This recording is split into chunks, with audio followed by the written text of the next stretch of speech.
plastic watering can for a fake Chinese rubber plant and a fake plastic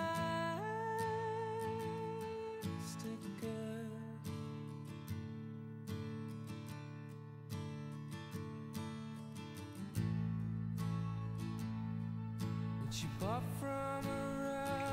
Have you ever been around someone who just made you want to become a better person?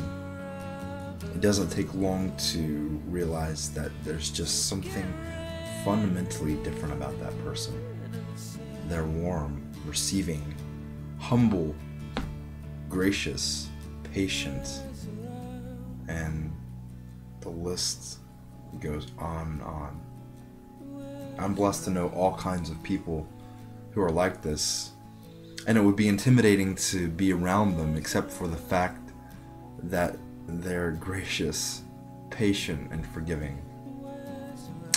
I know that whenever I am around them that I'm not going to be judged, but at the same time they care enough about me to be honest. These kinds of people are a treasure. And it doesn't take long to figure out that they're a treasure because they distinguish themselves. In such a fast-paced world, it's as if they live according to some other kind of gravitational pull. They walk to a different kind of rhythm.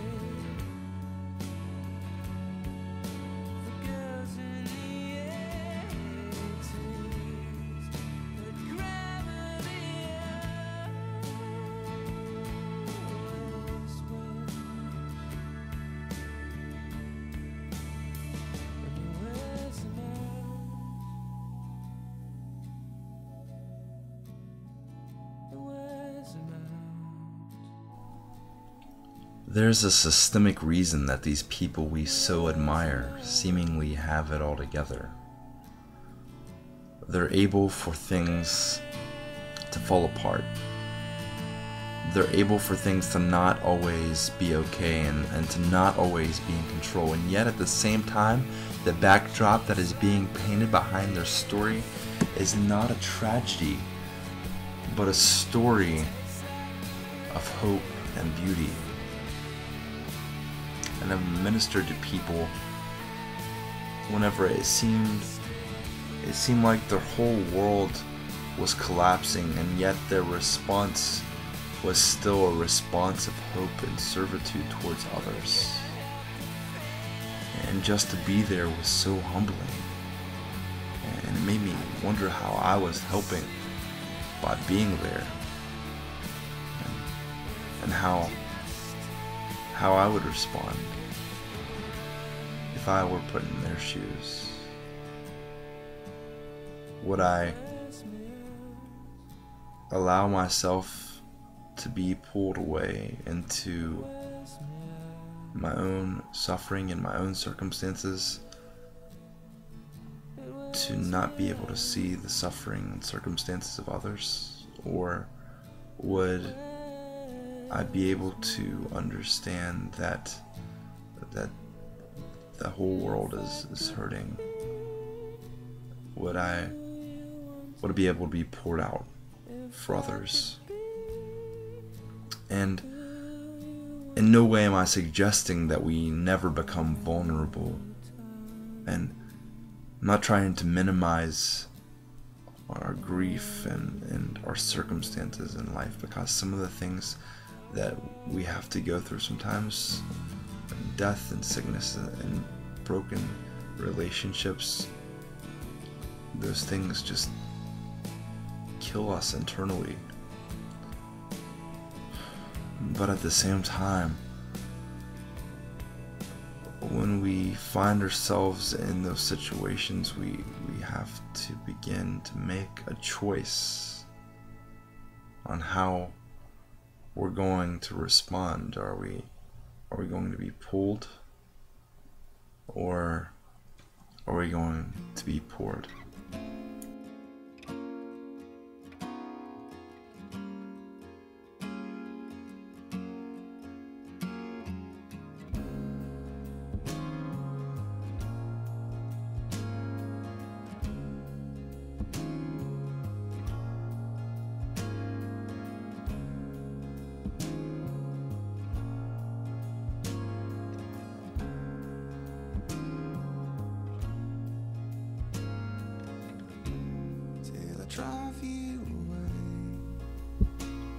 There's this story in the Gospel of John when Jesus and his disciples have gathered together for their Last Supper.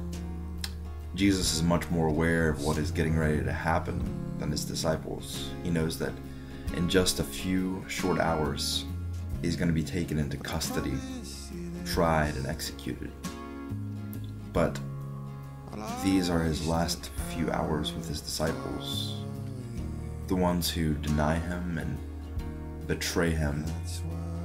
And in the midst of all of their shortcomings and their failures, Jesus takes off his robe, signifying that he is making himself a slave or a servant, and he begins to wash the disciples' feet.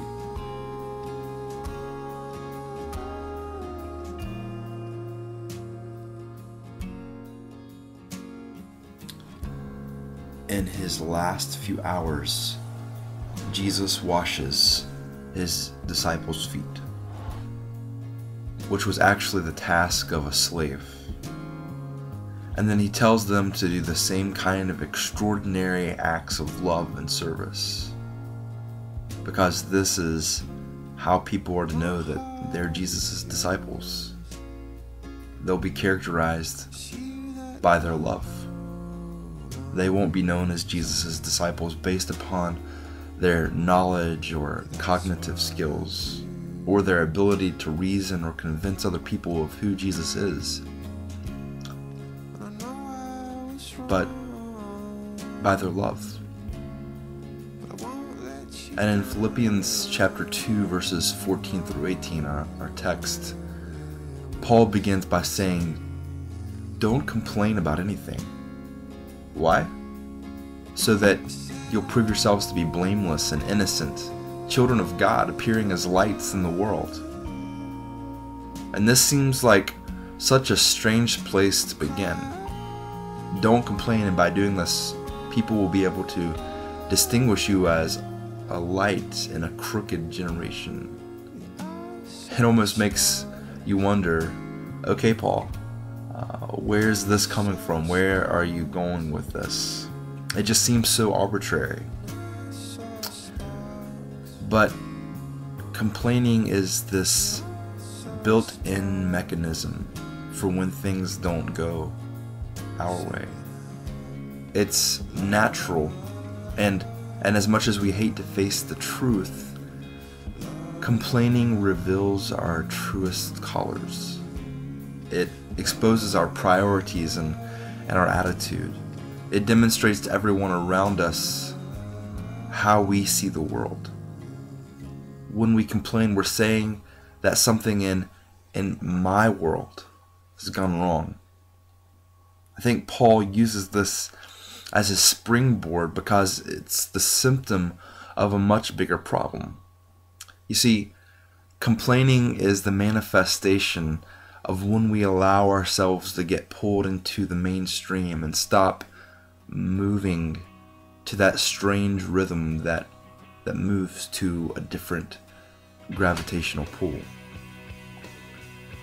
Paul writes these words to the Philippians knowing that his time is short and that he'll soon be executed. And he says, "Even if I am being poured out as a drink offering upon the sacrifice and service of your faith, I rejoice and share my joy with you all. You too, I urge, rejoice in the same way and share your joy with me." In his last days awaiting his final sentencing, Paul is okay with being poured out as a drink offering for the Philippians. He really, at this point, he has the power to take advantage of the Philippians and cause them to pity him. He's positioned himself so that he could easily complain about the circumstances of his life, but he responds with joy, pouring himself into their lives.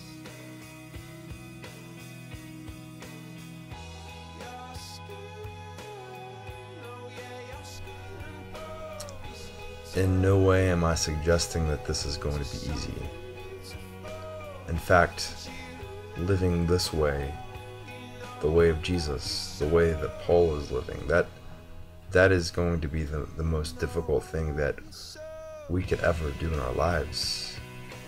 That's why we call it countercultural. It's moving against the grain. But whoever said that following Jesus was going to be easy? Paul's in prison awaiting his death sentence. It's not the easy way, but it's the calling that's been placed upon our lives as followers and as disciples, so that we might be distinguished, so that they might know us by our love, so that we might appear as lights in a crooked and perverse generation.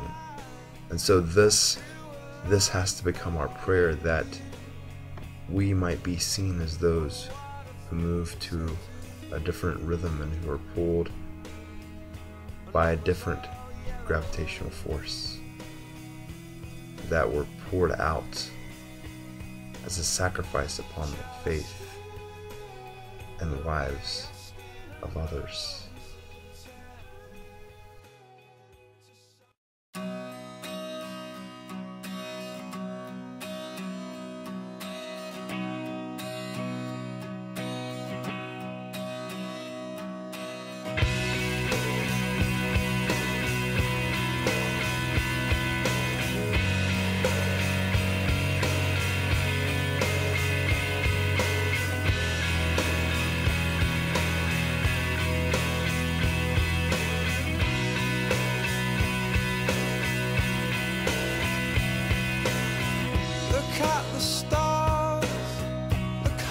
Shine for you, and everything you do. Yeah, they were all yellow.